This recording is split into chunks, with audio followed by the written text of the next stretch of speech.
जय वीरकारा बजरंगी। हर हर हर हर हर हर हर हर महादेव। आप सभी के ऊपर महादेव की कृपा और बजरंगबली का आशीर्वाद हमेशा बने रहने चाहिए आपके घर में और परिवार में। दोस्तों, आज की जो मेरी विशेष कहानी वो इसमें रहेगी कि ये लोकगीतों पर आधार पर है। इसका प्रमाण वगैरह मेरे को नहीं है, साक्ष्य वगैरह कुछ, लेकिन ये लोकगीतों में चलते हुए आ रही दरपड़ी किसी ने किसको बताई, किसी ने किसको बताई, तो वैसी हमें भी ये सुनने को आई है।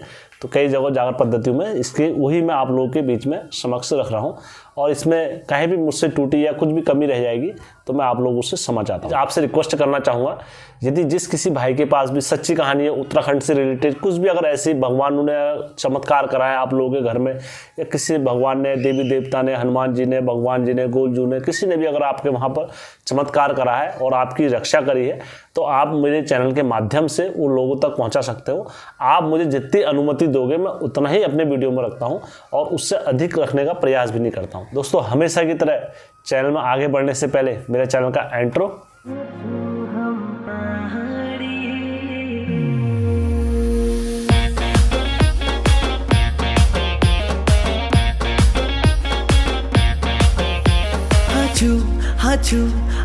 हम पहाड़ी। दरअसल हमारे सैमजू क्या हुए, लोक देवता हुए, और ये स्थान स्थान पे जाते रहे और अपने भक्तों की रक्षा, जहाँ कोई परेशानी या दिक्कत में होते थे तो सैमजू मदद करने के लिए वहीं चले आते थे, कभी किस रूप में कभी किस रूप में।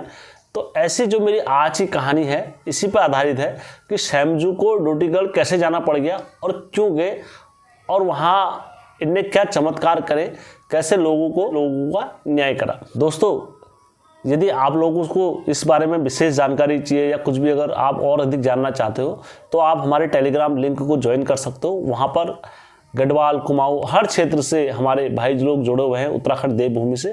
किसी को कोई भी कुछ समस्या होती है, आप वहाँ लिख के करोगे तो आप लोगों की समस्या का निदान जरूर। टेलीग्राम पर एक पुजारी नहीं है, जबकि दुनिया क्षेत्र में जितने भी पुजारी हैं सभी उसमें जुड़े हुए हैं मेरे साथ। तो आप अगर अपने चैनल का प्रमोट भी करना चाहते हैं तो ज़रूर अवश्य उसमें करें। और अपने चैनल का, अगर आप उत्तराखंड देवभूमि से रिलेटेड कुछ भी अपना चैनल वगैरह बनाते हो तो आप हमारे टेलीग्राम लिंक को जरूर ज्वाइन करें और अपने चैनल का प्रचार भी कर सकते हैं। वहाँ पर लोगों को बता सकते हैं कि हम उत्तराखंड की ये चीज़ों का प्रचार कर रहे हैं। कहानी में आगे बढ़ते हैं। ये आज से बहुत पुरानी कहानी है। ये डोटीगढ़ के जो राजा थे उस टाइम पर गजिया डोटियाल थे। तो गजिया डोटियाल अपना राज्य में काफ़ी खुश थे और काफ़ी चीज़ों में ध्यान करते थे, सारी चीज़ों का राज वगैरह देखना और करना, और उनके पराक्रम और कौशल से उधर हर कोई डरा करता था गजिया डोटियाल के। तो समय बीतता रहा, राजस्व का भी एक समय होता है। समय होने के बाद हर किसी को रहता है कि यार, जब राजा ने तो अपना समय व्यतीत कर लिया, अब हमारे उत्तराधिकारी राजा कौन होंगे। लेकिन राजा बड़े चिंतित स्वभाव में थे कि हमारे राज्य की प्रजा कैसे होगी, अब हमारी प्रजा की रक्षा कौन करेगा, क्योंकि उनसे कोई संतान की उत्पत्ति नहीं हुई थी। जिस कारण से जो डोटीगढ़ के राजा थे वो काफ़ी चिंता में रहते थे, गजगोजियाल जी, और उनने ऐसे कई प्रयत्न करे, उनके वहाँ औलाद का सुख प्राप्त नहीं हो पाया उन्हें। ये तो हमारे उत्तराखंड देवभूमि में हर किसी को पता है, राजाओं के साथ चलता रहा, क्योंकि उनके साथ पाप और पुण्य का लेखा जोखा हर क्रम में चलता है। तो उसी प्रकार वो बहुत परेशान हो गए। परेशान होने के बाद उनके घर में औलाद का सुख नहीं हुआ, तो उन्होंने अपने सभी देवताओं को याद करा कि यार मेरे यहाँ घर में एक औलाद हो जाए, हमें औलाद का सुख मिल जाए। लेकिन उनके घर में पुत्र प्राप्ति नहीं हो पाई उनके घर में। तो ऐसे करते करते एक दिन इनका ध्यान कहाँ पहुँचा, धाकड़ धोनी के श्याम राजा के वहाँ पहुँचा। उन्होंने कहा, यार मैंने नाम सुना है तुम फूलमन जोगी होते हो, और जोगी अगर हमारी रक्षा करोगे, यहाँ पर मेरे घर में कोई संतान की सुपुत्री नहीं है, तो अब कैसे हो पाएगा, मेरे घर में कोई औलाद का सुख भी नहीं है, मैं कैसे करूँ, क्या करूँ। तब बोला जाता है सैमजू ने इनकी पुकार वहाँ से सुन ली, धाकड़ धोनी में। जब सैमजू ने अपनी भक्त की पुकार सुनी तो उन्होंने कहा, मेरे को तो न्योत पड़ गया, मेरे को तो जाना पड़ेगा। कोई भी सच्चे मन से अगर सैमजू को याद करता है, वो कहीं भी हो। दोस्तों, आज भी देखना, एक बार के लिए हरजू देवता ना सुने, कोई और देवता सुने या ना सुने, लेकिन सैमजू के वहाँ अगर तुम्हारी पुकार चली जाएगी तो सैमजू जरूर सुनेंगे पुकार को। तो सैमजू ने जैसे अपने भगत की पुकार सुनी, और भगत की पुकार सुन के उसी दिन रात को इन्होंने अपना झोला चिमटा और अपनी झोली पकड़ी और ये कहाँ पहुँच गए, तुरंत डोटीगढ़ में पहुँच गए। गज डोटियाल राजा के सपनों में आके इनने उससे बोला कि मैं तेरी सब चीज़ में रक्षा कर दूंगा, उससे पहले तो पूजा कर मेरे यहाँ। और पूजा का विधि विधान यह है कि एक लिंग बना के और उसमें दूध के लेप लगा और न्योड़ी लगा और दूध चढ़ा और उसके बाद मैं तेरे को यहाँ आऊँगा और तब जाके तेरा भला करूँगा तेरे कुल में। कहते ठीक है। अगर ऐसे दूसरे दिन उसकी आँख खुलती, कहते यार मेरे सपनों में ऐसा ऐसा जोगी आया और ऐसा पहना था, झोली पहनी थी और उनने ये बोला है करने के लिए, तो मैं कर देता हूँ। तो अगले दिन उन्होंने एक लिंग बनाया, शिवलिंग बनाया। शिवलिंग बनाने के बाद उसमें दूध चढ़ाया, न्योड़ी चढ़ाई, सब कुछ चढ़ाने के बाद उन्होंने महादेव की पूजा और स्वयंजू की पूजा प्रारंभ कर दी करना। जब सारी पूजा वगैरह विधिवत नियम से धर्म से करी उनने, तो स्वयंजू डोटी में पहुंच गए। स्वयंजू जब इनके भक्ति भाव से, स्वभाव से, सब चीज़ से प्रसन्न हुए, तो स्वयंजू ने इनको 6 पुत्रों का वरदान दिया। तो बोला जाता है इनके 6 पुत्र हुए और बड़े ही तेजस्वी और बड़े पराक्रम हुए। तो उन्होंने अपना पूरा डोटी पर राजस्व स्थापित करा इनके पुत्रों ने। तो स्वयंजू भी जो भी वहाँ पर रहे, तो समय व्यतीत होता रहा, तो इनके नाती पोते सब बड़े हो गए, जवान हो गए। तो स्वयंजू भी अपने ध्यान में वहाँ मगन रह गए। स्वयंजू ने एक दिन सोचा कि यार मैंने इनके पुत्रों का और इनका वंश तो चला दिया है। कभी कभार ऐसा होता है दोस्तों, कुछ चीज़ें भगवान के हाथ में भी नहीं रहती। आप ये चीज़ को ध्यान रखना। हम चाहते कुछ और करना चाहते हैं, लेकिन हो कुछ और जाता है। इसके प्रमाण मैं आपको दे सकता हूँ। श्री कृष्ण भगवान भी चाहते कुछ और थे, लेकिन हो कुछ और गया। राम जी भी कई बार करना कुछ और चाहते थे, लेकिन हुआ कुछ और। सीता माता को राम जी अपने साथ रखना चाहते थे उसके बाद, लेकिन सीता माता ने त्याग दिया था। कुछ चीज़ें भगवान के हाथ में भी नहीं होती। और ये हम मनुष्य होते हैं, मनुष्य की हमारी इच्छा होती है। मेरी इच्छाएं बहुत सारी होंगी, लेकिन वो मेरे बस में नहीं हो, वो समय के अनुकूल चलती है सारी चीज़ें। तो उसी प्रकार स्वयंजू ने कहा यार मैंने सब चीज़ का वरदान वगैरह तो इनको दे दिया है, अब एक बार जरा मैं देख तो लूँ कैसे चल रहा है इनका वंश वगैरह, कैसे चल रहा है इनका राजस्व वगैरह। तो अब मेरे को इनका राजपाट एक बार देखना ही पड़ता है। तो स्वयंजू तो जोगी हुए, उन्होंने पकड़ा चिमटा अपना और डाली झोली खरवे की, और तिमुर का लट्ठा पकड़ा और पकड़ने के बाद कहाँ चले, अपनी प्रजा में, इनकी प्रजा में चलने लगे। अब वहाँ क्या हो गया, वहाँ सारी चीज़ का उल्टा चल रहा था।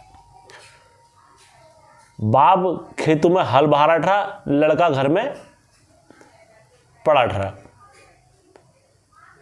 माँ घर में खाना बना रही है और जो बहू है, बहू कुछ काम नहीं कर रही, बहू आराम से घर में बैठी है।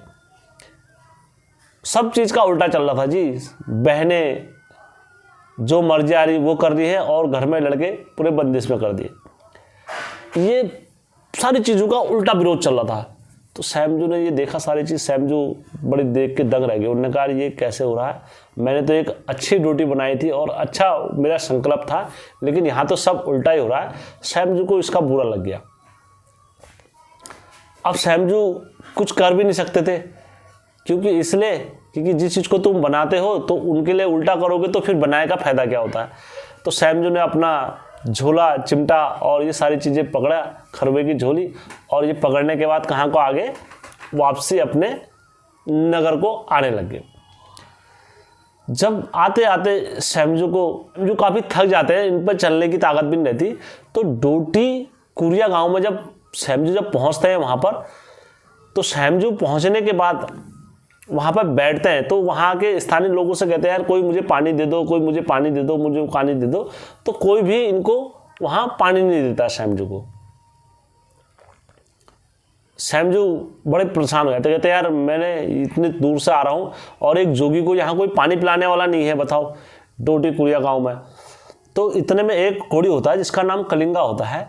तो वो कलिंगा क्या होता है, कोड़ी होता है और काफ़ी कुछ नहीं कर पाता है वो।